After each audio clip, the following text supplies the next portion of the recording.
Le 17 octobre 1986, Marc Delvaux quitte son bureau de comptable à Arras vers 15h30. Il annonce à sa secrétaire qu'il part pour un rendez-vous important et qu'il sera de retour avant la fermeture. Sa voiture, une Peugeot 305 grise, est garée comme chaque jour devant l'immeuble du centre-ville.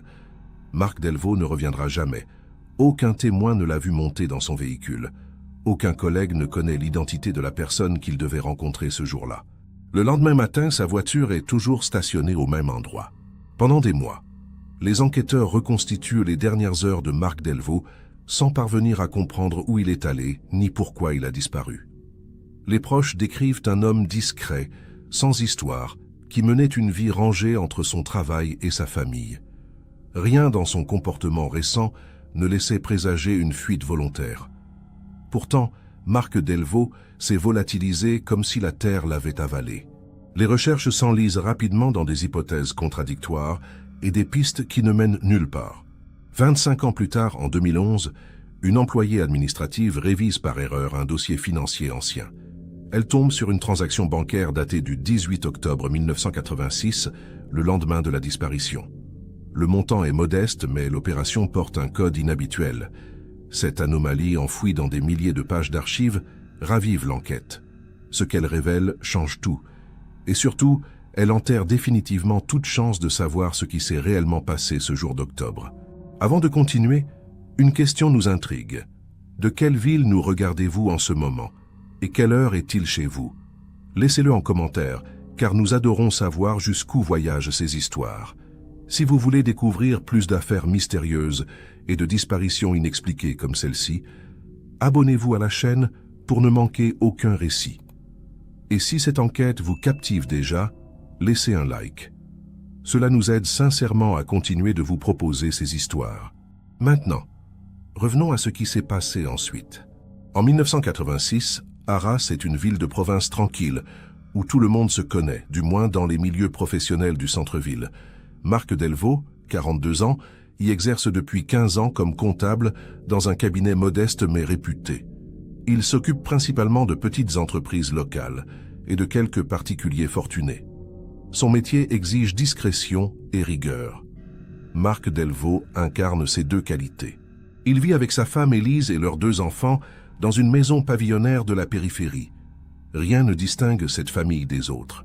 Le matin du 17 octobre, Marc Delvaux arrive au bureau à 8 heures comme à son habitude. Il traite des dossiers courants, répond à quelques appels téléphoniques et semble d'humeur normale. Vers 14 heures, il reçoit un coup de fil dans son bureau. La secrétaire, Madame Legrand, note qu'il ferme la porte pendant la conversation, ce qui est inhabituel. À 15h30, il enfile son manteau, prend son attaché-case et annonce qu'il part pour un rendez-vous. Il ne précise ni le lieu ni le nom de la personne qu'il doit rencontrer. Madame Legrand ne pose pas de questions. Élise Delvaux commence à s'inquiéter vers 19h. Son mari aurait dû rentrer depuis longtemps. Elle appelle le cabinet, mais personne ne répond. Elle contacte alors quelques amis et collègues de Marc, sans succès. Personne ne l'a vu depuis son départ du bureau. À 21h, Élise se rend au commissariat pour signaler la disparition. Les policiers notent sa déposition, mais restent prudents. Un homme de 42 ans qui rentre tard d'un rendez-vous n'est pas forcément un cas d'urgence. Ils conseillent à Élise d'attendre jusqu'au lendemain matin. Le lendemain, la Peugeot 305 de Marc Delvaux est toujours garée devant le cabinet. Aucun signe d'effraction, aucun objet déplacé à l'intérieur. Les clés ne sont pas sur le contact. Marc Delvaux n'a tout simplement jamais rejoint sa voiture. Ou alors, il y est monté et en est ressorti pour une raison inconnue. L'enquête officielle débute. Les policiers interrogent les commerçants et les passants du centre-ville. Personne n'a remarqué Marc Delvaux dans l'après-midi du 17 octobre. Il semble s'être évaporé entre son bureau et le trottoir. Les jours suivants, les enquêteurs fouillent le cabinet comptable. Ils examinent les dossiers en cours, les relevés bancaires, les agendas. Rien ne révèle un problème financier, une affaire douteuse ou une menace quelconque. Marc Delvaux menait une vie professionnelle irréprochable. Sa vie privée est tout aussi banale. Pas de liaison connue, pas de dette, pas de conflit avec des proches. Le mystère s'épaissit. Si Marc Delvaux a disparu volontairement, il n'a laissé aucune trace de préparation. Si quelqu'un l'a fait disparaître, aucun mobile n'apparaît clairement. Le 17 octobre 1986, est une journée ordinaire à Arras. Le ciel est couvert, la température fraîche mais supportable. Marc Delvaux arrive au cabinet vers 8 heures du matin, comme il le fait depuis des années. Il salue Madame Legrand, sa secrétaire depuis 10 ans, et s'installe à son bureau. Les premières heures de la matinée se déroulent sans incident. Marc Delvaux traite quelques dossiers de comptabilité, passe des coups de fil à des clients et prépare une déclaration fiscale pour une entreprise locale. Rien dans son comportement ne trahit une quelconque nervosité ou préoccupation inhabituelle. Vers 14 heures, le téléphone sonne dans le bureau de Marc Delvaux. Madame Legrand décroche et transfère l'appel. Elle entend Marc décrocher et répondre d'une voix posée. Puis, chose rare, il se lève pour fermer la porte de son bureau. Madame Legrand ne prête pas attention à ce geste sur le moment. Elle pense que Marc discute d'un dossier confidentiel avec un client exigeant. La conversation dure environ 10 minutes. Quand Marc ressort de son bureau, il semble calme, peut-être un peu pensif. Il ne fait aucun commentaire sur l'appel. À 15h30 précise, Marc Delvaux enfile son manteau et prend son attaché-case en cuir marron. Il annonce à Madame Legrand qu'il part pour un rendez-vous et qu'il sera de retour avant la fermeture du cabinet, prévue à 18h. Madame Legrand lui demande si elle doit noter quelque chose dans l'agenda. Marc répond que ce n'est pas nécessaire et qu'il s'agit d'une rencontre rapide. Il quitte le bureau sans ajouter un mot. Madame Legrand le regarde descendre les escaliers et disparaître dans la rue. C'est la dernière fois qu'elle le voit. Marc Delvaux ne laisse aucune indication sur l'identité de la personne qu'il doit rencontrer. Aucun nom n'est inscrit dans son agenda ce jour-là. Aucun rendez-vous n'a été confirmé par téléphone dans les jours précédents, selon les relevés obtenus plus tard par la police. Le coup de fil de 14 heures reste une énigme. Madame Legrand ne se souvient pas si l'appel provenait d'un numéro fixe ou d'une cabine publique. À l'époque, les technologies de traçage des appels sont rudimentaires. Les enquêteurs ne parviendront jamais à identifier l'origine de cet appel mystérieux. Entre 15h30 et 19h, personne ne voit Marc Delvaux. Les enquêteurs interrogent les commerçants de la rue où se trouve le cabinet. Personne ne se souvient l'avoir croisé cet après-midi-là. Les propriétaires du café en face du cabinet, où Marc a l'habitude de prendre un café de temps en temps, confirment qu'il n'est pas passé ce jour-là. Un témoin affirme avoir vu un homme correspondant vaguement à la description de Marc Delvaux, monter dans une voiture sombre vers 16h, mais il ne peut ni confirmer qu'il s'agissait bien de lui, ni décrire le véhicule avec précision. Élise Delvaux commence à s'alarmer vers 19h. Marc aurait dû rentrer depuis longtemps. Elle téléphone au cabinet, mais personne ne répond.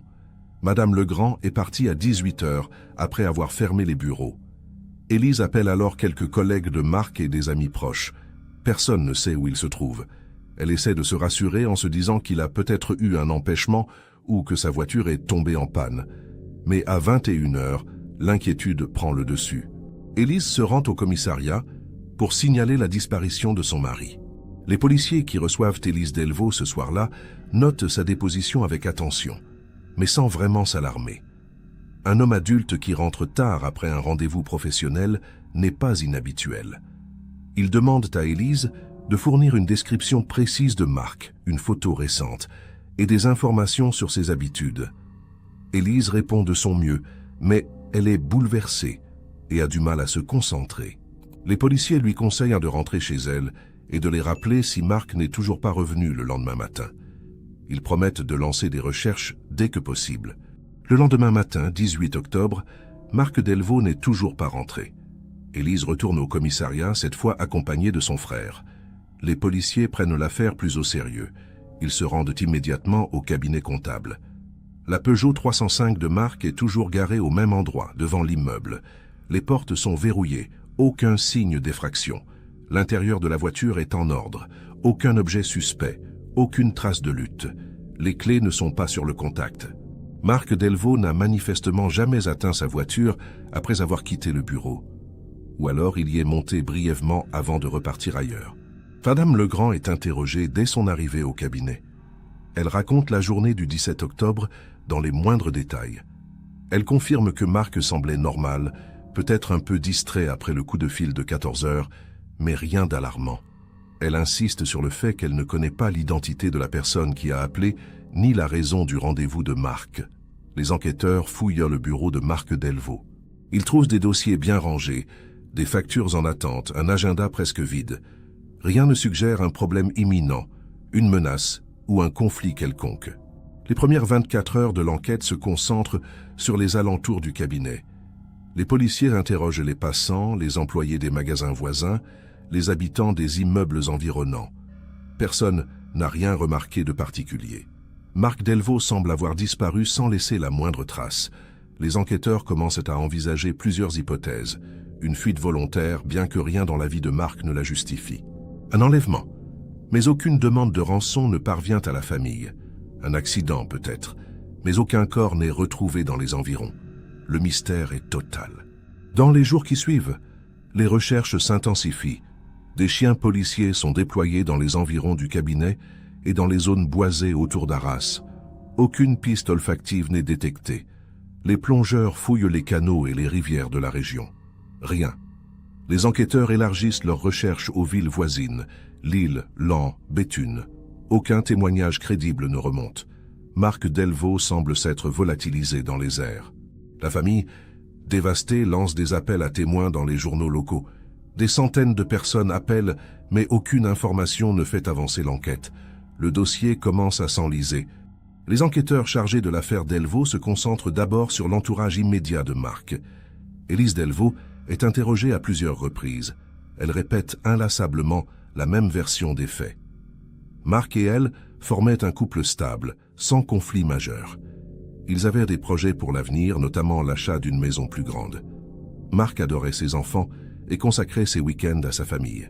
Élise ne voit aucune raison pour laquelle son mari aurait voulu disparaître volontairement.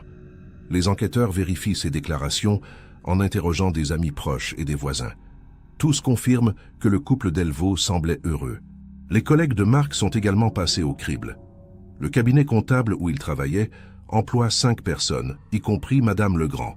Les enquêteurs fouillent les dossiers financiers du cabinet à la recherche d'anomalies. Ils vérifient si Marc aurait pu être impliqué dans une affaire de détournement de fonds ou de blanchiment d'argent. Rien de suspect n'apparaît. Marc Delvaux était un comptable rigoureux, respecté par ses clients. Aucun dossier ne révèle de transactions douteuses ou de comportements irréguliers.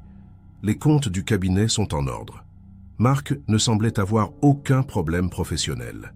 Les enquêteurs s'intéressent ensuite à la vie financière personnelle de Marc Delvaux.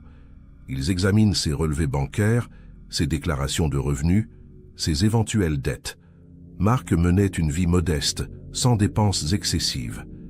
Il ne jouait pas, ne buvait pas, et n'avait aucun crédit en cours. Les seules sorties d'argent régulières concernaient les dépenses courantes de la famille et quelques versements sur un compte épargne. Aucun retrait important n'a été effectué dans les jours précédant la disparition. Marc n'a pas vidé ses comptes ni transféré de l'argent vers une destination inconnue. Si sa disparition était volontaire, il n'a pris aucune précaution financière. Les policiers se penchent également sur le coup de fil mystérieux du 17 octobre à 14 h. Ils tentent de retracer l'origine de l'appel en consultant les archives de la compagnie téléphonique. Malheureusement, les technologies de l'époque ne permettent pas de conserver un enregistrement détaillé de tous les appels entrants. Les enquêteurs ne parviennent qu'à confirmer qu'un appel a bien été reçu au cabinet à cette heure-là, mais impossible de savoir d'où il provenait. Madame Legrand ne se souvient de rien de particulier concernant cet appel. Elle ne peut même pas dire si la voix au bout du fil était masculine ou féminine. Les enquêteurs interrogent les clients du cabinet comptable.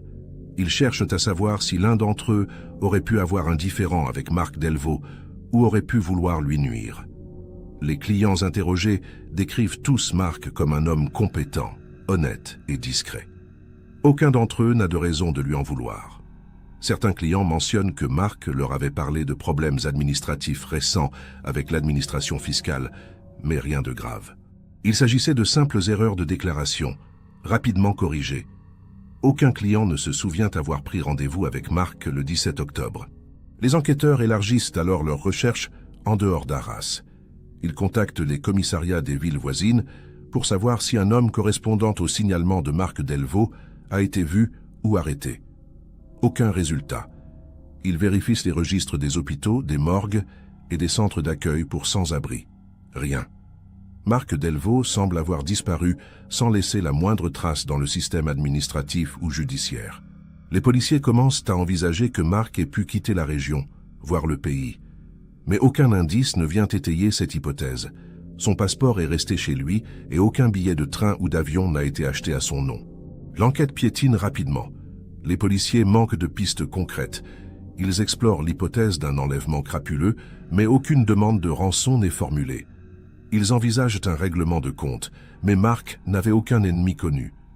Ils examinent la possibilité d'un accident, mais aucun corps n'est retrouvé. Les recherches sur le terrain s'essoufflent. Les chiens policiers ont fouillé les bois, les champs, les friches industrielles autour d'Arras. Les plongeurs ont exploré les cours d'eau. Rien. Mark Delvaux reste introuvable. Les enquêteurs commencent à soupçonner qu'ils ne retrouveront jamais cet homme vivant. La famille Delvaux, elle, ne renonce pas. Élise et son frère continuent de lancer des appels à témoins. Ils plaçardent des affiches dans toute la région avec la photo de Mark.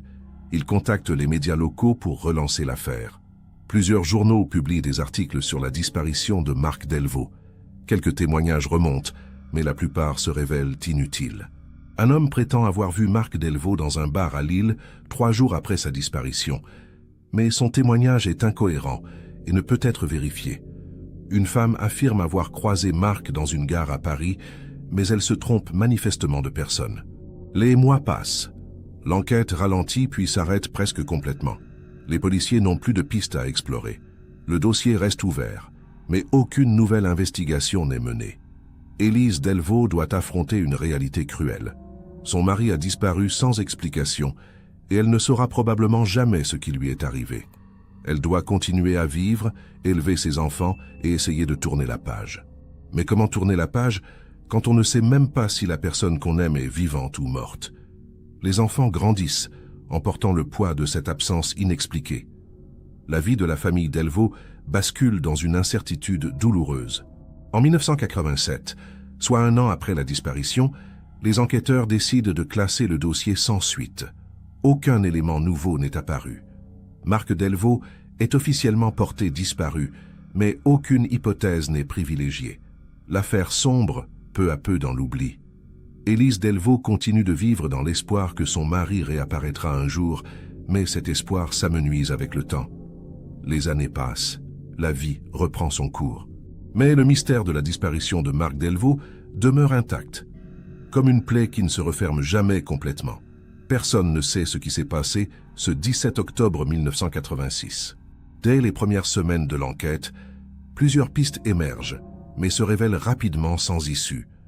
La première hypothèse explorée par les policiers est celle d'une liaison extra-conjugale. Mark Delvaux aurait-il pu mener une double vie et disparaître volontairement pour rejoindre une maîtresse? Les enquêteurs interrogent discrètement des proches et des collègues pour savoir si Mark avait des comportements suspects. Personne ne mentionne quoi que ce soit de tel. Mark était décrit comme un mari fidèle et dévoué. Aucun indice matériel, aucun reçu de restaurant, aucun appel téléphonique suspect ne vient étayer cette théorie. La piste est rapidement abandonnée. Une autre hypothèse est celle d'une dépression cachée. Certains enquêteurs se demandent si Mark Delvaux n'aurait pas été submergé par une détresse psychologique qu'il aurait dissimulée à son entourage. Élise Delvaux rejette catégoriquement cette idée. Mark ne montrait aucun signe de tristesse ou d'anxiété. Il parlait de projets d'avenir, il s'occupait de ses enfants, il semblait équilibré et serein. Les enquêteurs consultent néanmoins le médecin traitant de Mark.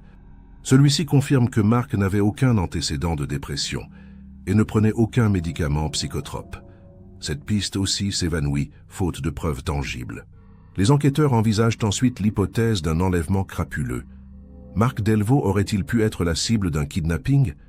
Mais aucun élément ne justifie cette théorie.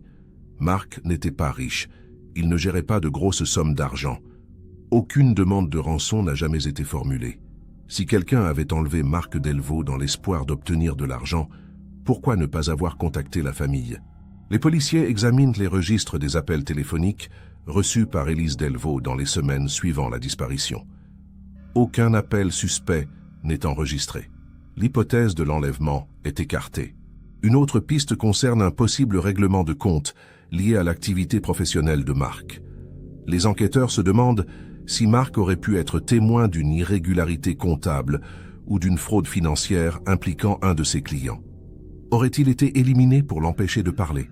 Les policiers fouillent à nouveau les dossiers du cabinet comptable, cette fois avec une attention redoublée. Ils interrogent les clients les plus importants, scrutent les transactions bancaires, recherchent des anomalies fiscales. Rien de suspect n'apparaît. Les comptes sont en ordre. Marc n'a laissé aucune note, aucun document compromettant. Cette piste, elle aussi, ne mène nulle part. Les enquêteurs explorent également l'hypothèse d'un accident. Marc aurait-il pu avoir un malaise en sortant de son bureau et tomber dans un endroit difficile d'accès? Les policiers organisent des battues dans les environs du cabinet. Ils inspectent les caves des immeubles voisins, les chantiers abandonnés, les égouts. Rien. Les plongeurs fouillent les rivières et les canaux. Aucun corps n'est retrouvé. Les équipes cynophiles parcourent les zones boisées et les friches industrielles. Les chiens ne détectent aucune trace. Si Marc Delvaux a eu un accident, son corps reste introuvable. Cette hypothèse devient de moins en moins crédible au fil des semaines. Un témoin se présente en novembre 1986, affirmant avoir vu Marc Delvaux monter dans une voiture noire le 17 octobre vers 16 h. Ce témoignage suscite un regain d'intérêt. Les enquêteurs interrogent longuement cet homme, un commerçant du centre-ville. Il décrit une scène précise. Marc serait sorti de son bureau, aurait marché quelques mètres, puis serait monté dans une voiture sombre qui attendait au coin de la rue. Le témoin ne se souvient pas de la plaque d'immatriculation ni de la marque exacte du véhicule. Surtout, il n'est pas certain que l'homme qu'il a vu était bien Marc Delvaux. Après vérification, ce témoignage s'avère peu fiable et est finalement écarté. En décembre 1986, une autre piste surgit.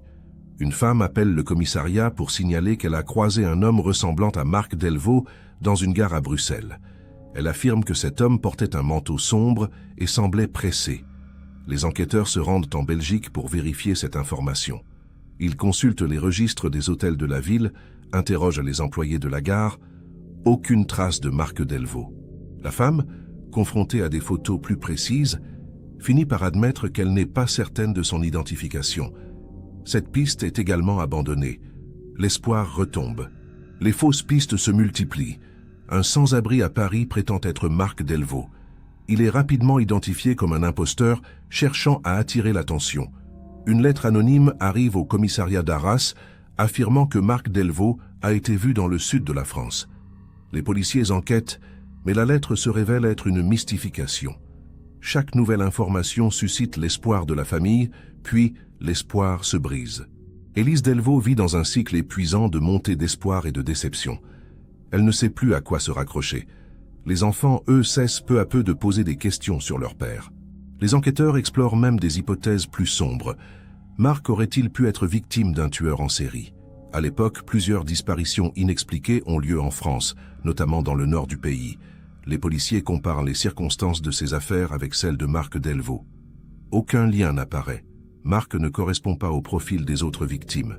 Les lieux de disparition, les dates, les contextes sont trop différents. Cette piste est abandonnée après quelques semaines d'investigation. Les enquêteurs reviennent à la case départ. Marc Delvaux demeure un mystère total. En 1987, le dossier est officiellement classé sans suite. Les enquêteurs ont épuisé toutes les pistes.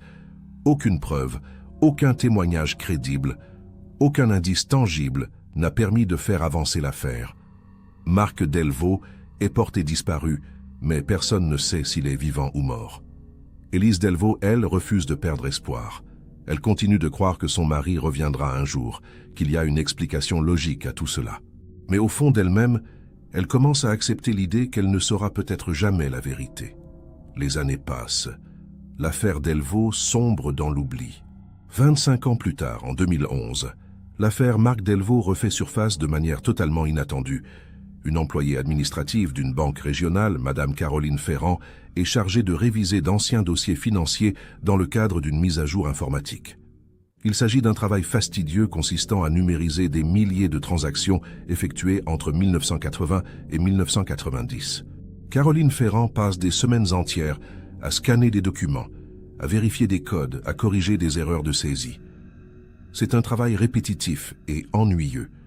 Elle ne s'attend certainement pas à tomber sur quelque chose d'intéressant, encore moins sur une affaire criminelle. Le 14 juin 2011, Caroline Ferrand examine un lot de transactions daté d'octobre 1986. Elle remarque une anomalie dans un dossier. Une transaction bancaire effectuée le 18 octobre 1986, soit le lendemain de la disparition de Marc Delvaux, porte un code inhabituel. Le montant est de 7 000 francs, ce qui correspond à environ 1 000 € aujourd'hui. Une somme modeste, mais le code associé à la transaction est réservé aux opérations sensibles, nécessitant une autorisation spéciale. Caroline Ferrand trouve cela étrange. Elle vérifie le nom du titulaire du compte. C'est un certain René Morel, un nom qui ne lui dit rien. Caroline Ferrand, intriguée, décide de creuser un peu plus loin. Elle consulte les archives bancaires pour obtenir des informations sur ce René Morel. Elle découvre que ce compte a été ouvert en septembre 1986, soit 1 mois avant la disparition de Marc Delvaux, et qu'il a été fermé en novembre 1986, 2 mois après. Le compte n'a servi qu'à quelques transactions, toutes effectuées en octobre et novembre 1986. Caroline Ferrand commence à sentir qu'il y a quelque chose de suspect. Elle fait des recherches supplémentaires et découvre que le nom René Morel correspond à un faux. Aucune personne de ce nom n'a jamais existé à l'adresse indiquée lors de l'ouverture du compte. Caroline Ferrand décide de signaler cette anomalie à sa hiérarchie. Son supérieur, un responsable de la conformité bancaire, prend l'affaire au sérieux. Il contacte la police d'Arras pour leur signaler cette découverte. Les enquêteurs, intrigués, rouvrent le dossier Marc Delvaux après 25 ans d'inactivité. Ils examinent les informations transmises par la banque. La transaction du 18 octobre 1986 attire immédiatement leur attention.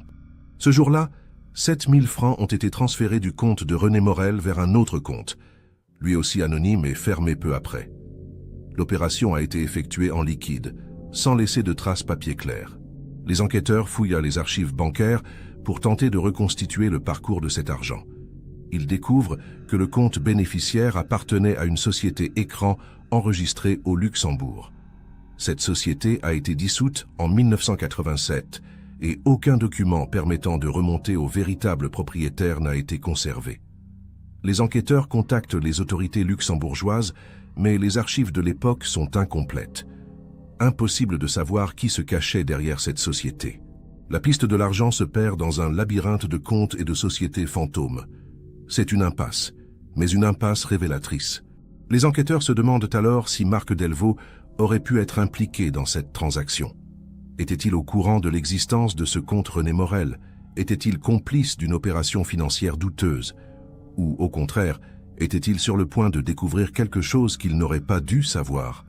Les policiers reprennent les dossiers comptables du cabinet où travaillait Marc.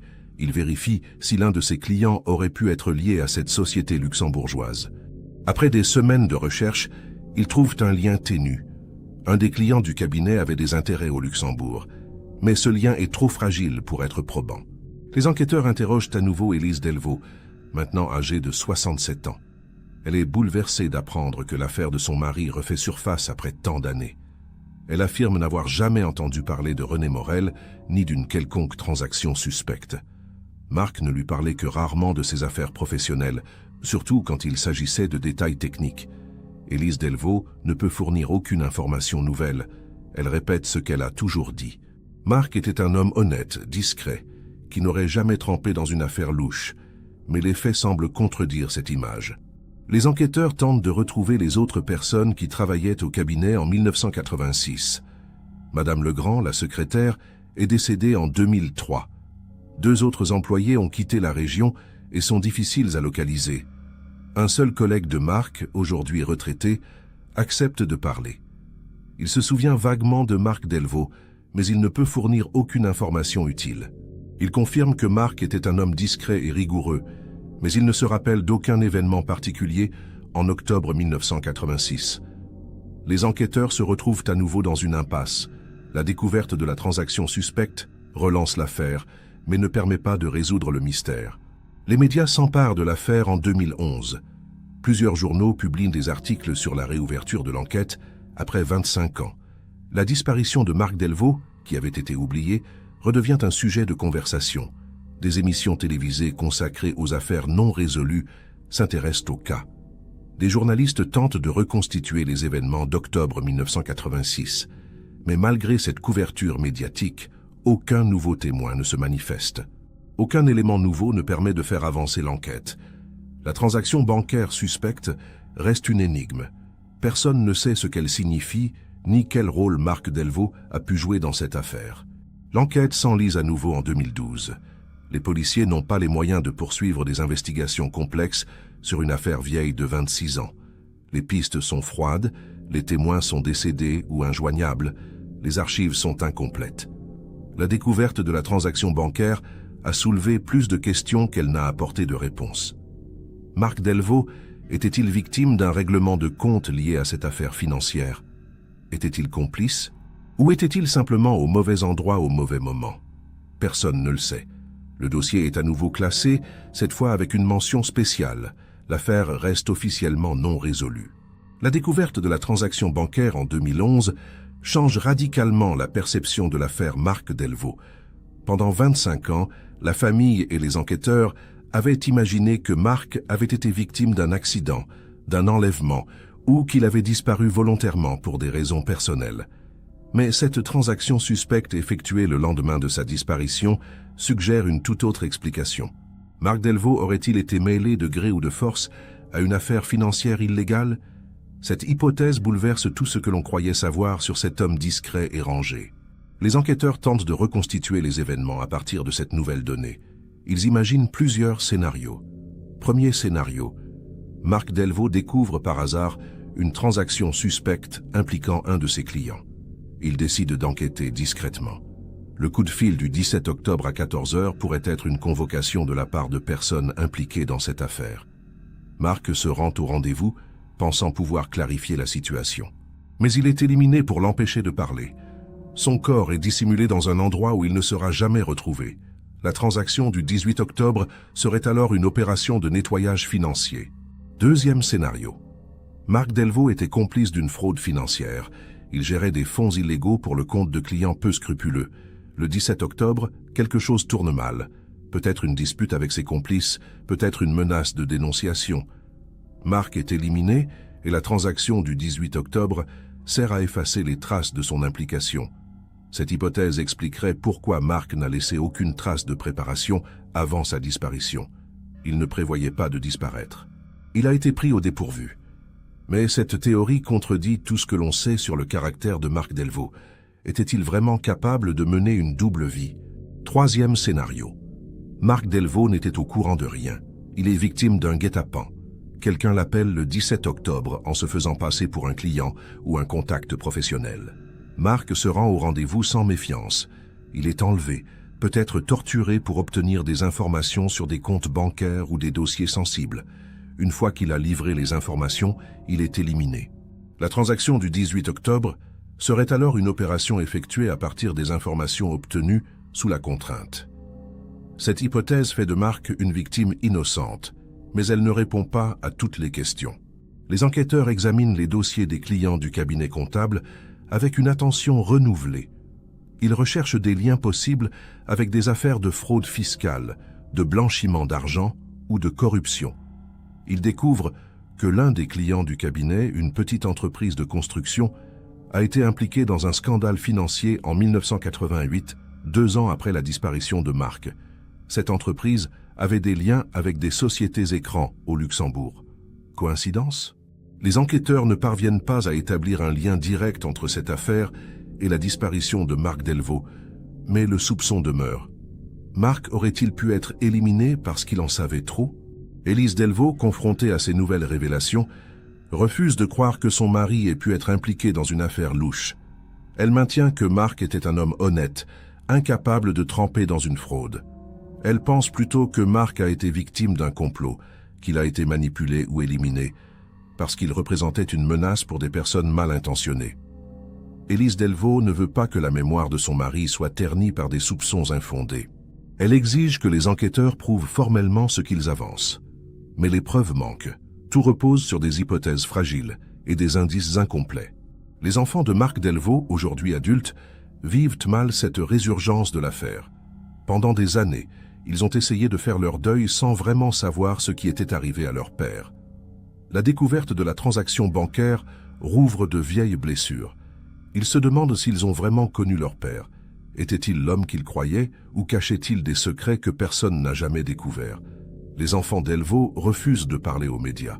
Ils veulent tourner la page. Mais ils ne peuvent pas. Le mystère de la disparition de leur père les hante encore 25 ans après. Les enquêteurs finissent par admettre qu'ils ne résoudront probablement jamais cette affaire. Les pistes sont trop anciennes, les preuves trop fragmentaires, les témoins disparus. La transaction bancaire du 18 octobre 1986 reste une énigme. Personne ne sait qui l'a effectuée, pourquoi, ni quel lien elle avait avec Marc Delvaux. Les enquêteurs classent le dossier une dernière fois en 2013. Ils concluent que Marc Delvaux a probablement été victime d'un crime lié à ses activités professionnelles, mais ils ne peuvent ni identifier les coupables, ni prouver ce qui s'est réellement passé. L'affaire reste officiellement non résolue. La découverte de 2011 apporte une ultime révélation troublante. En examinant les archives bancaires, les enquêteurs constatent que la transaction du 18 octobre 1986 a été révisée par erreur par Caroline Ferrand. En réalité, cette transaction n'aurait jamais dû être consultée dans le cadre de la mise à jour informatique. Elle faisait partie d'un lot de dossiers confidentiels, protégés par le secret bancaire et censés rester inaccessibles. Si Caroline Ferrand n'avait pas commis cette erreur, personne n'aurait jamais découvert l'existence de cette transaction. Le mystère de la disparition de Marc Delvaux serait resté intact sans cette unique anomalie révélée par hasard. Cette révision accidentelle change tout. Elle suggère que d'autres transactions similaires, peut-être plus importantes, existent encore dans les archives bancaires, cachées derrière le secret professionnel. Combien d'affaires criminelles restent enterrées dans des dossiers inaccessibles? Combien de disparitions inexpliquées sont liées à des transactions financières suspectes que personne n'a jamais découvertes? La découverte de Caroline Ferrand soulève des questions vertigineuses. Mais elle enterre aussi définitivement l'affaire. Si cette transaction n'avait pas été révisée par erreur, personne n'aurait jamais rien su. Et maintenant qu'elle est connue, elle ne mène nulle part. L'affaire est close, mais le mystère demeure. Les enquêteurs admettent qu'ils ont probablement touché du doigt une vérité qu'ils ne pourront jamais prouver. Marc Delvaux a été victime d'un crime financier sophistiqué, impliquant des sociétés écrans, des comptes bancaires anonymes et probablement des complicités au sein d'institutions financières. Mais les coupables sont protégés par des montages juridiques complexes et par le temps qui a effacé les traces. La transaction du 18 octobre 1986 est la seule preuve tangible de cette affaire. Et cette preuve, découverte par hasard 25 ans plus tard, ne suffit pas à identifier les responsables. L'affaire Marc Delvaux restera à jamais un mystère partiellement résolu, une ombre dans l'histoire criminelle française. Marc Delvaux a disparu le 17 octobre 1986 sans laisser de traces. Pendant 25 ans, sa famille a vécu dans l'incertitude, oscillant entre espoir et désespoir. Les enquêteurs ont exploré toutes les pistes possibles sans jamais parvenir à résoudre le mystère. Puis en 2011, une transaction bancaire suspecte a été découverte par hasard, relançant l'affaire. Cette découverte a changé la perception de la disparition de Marc Delvaux. Elle suggère qu'il a été victime d'un crime lié à des activités financières illégales. Mais elle ne permet pas d'identifier les coupables ni de prouver formellement ce qui s'est passé. L'affaire reste non résolue. Élise Delvaux est décédée en 2018 sans avoir obtenu de réponse. Elle a passé les 32 dernières années de sa vie à attendre un mari qui ne reviendra jamais. Ses enfants, eux, ont fini par accepter qu'ils ne sauront probablement jamais la vérité. Ils ont reconstruit leur vie, mais le souvenir de leur père disparu les accompagne chaque jour. La transaction bancaire du 18 octobre 1986 demeure une énigme. Qui l'a effectuée? Pourquoi? Quel lien avait-elle avec Marc Delvaux? Ces questions resteront sans réponse. Le dossier est classé, les archives sont refermées, et l'affaire sombre à nouveau dans l'oubli. Mais un détail continue de hanter ceux qui se sont penchés sur cette affaire. Si Caroline Ferrand n'avait pas révisé par erreur ce dossier confidentiel en 2011, personne n'aurait jamais découvert l'existence de cette transaction. Le mystère serait resté intact. Combien d'autres disparitions inexpliquées sont liées à des transactions financières similaires enfouies dans des archives inaccessibles? Combien de secrets dorment encore dans les dossiers bancaires, protégés par le temps et le secret professionnel?